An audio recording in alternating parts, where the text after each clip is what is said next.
Kelly left the channel in January. Marisa Guthrie is media reporter at The Hollywood Reporter. Marisa, good morning. Good morning.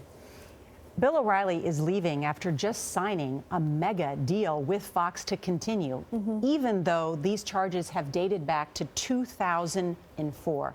What remaining questions are there at Fox?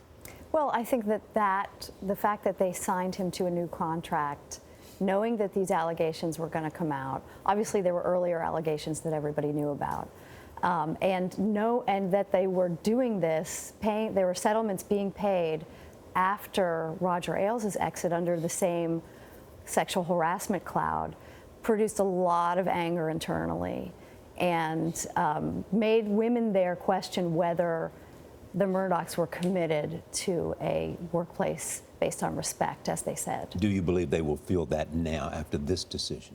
I do.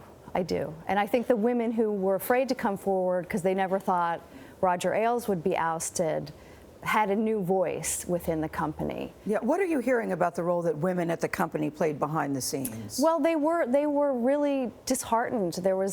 People described it to me as outrage that these revelations came out post Ailes, that they had obviously renewed his deal knowing that this story was coming out, so they made a calculation then that they could weather this, and I think that is what produced a lot of the anger internally. And do you think it was more than just the advertisers dropping out? Because they dropped out from Bill O'Reilly's show, but Fox was still getting money from advertisers. Yeah, they correct? were not taking any real financial hit on advertising because the advertisers were just moving their ads to different shows on Fox.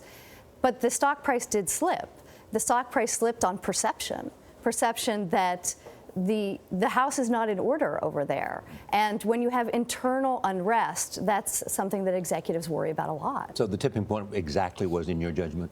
I think it was a combination of the women inside the network, not just women, but the people inside the network that were concerned about this and outraged about this, and also the perception on Wall Street that produced a 6% stock dip since these revelations came out. And how about that New York Times piece that revealed that they had paid those women? Yeah, that is what produced a lot of the anger, that this was still going on after the Murdochs had put out that statement when they made the settlement with Gretchen So Carlson. how do you think Fox will do, Marisa, without Bill O'Reilly? Well, they're a very strong brand. They're also a brand that has a monopoly on conservative opinion on television, on cable news. And they also have the wind at their back, as does all of cable news, because the political junkies are just glued to it right now with the early tumultuous days. Does anybody know whether there was a decision difference between Rupert Murdoch and his two sons in making the decision?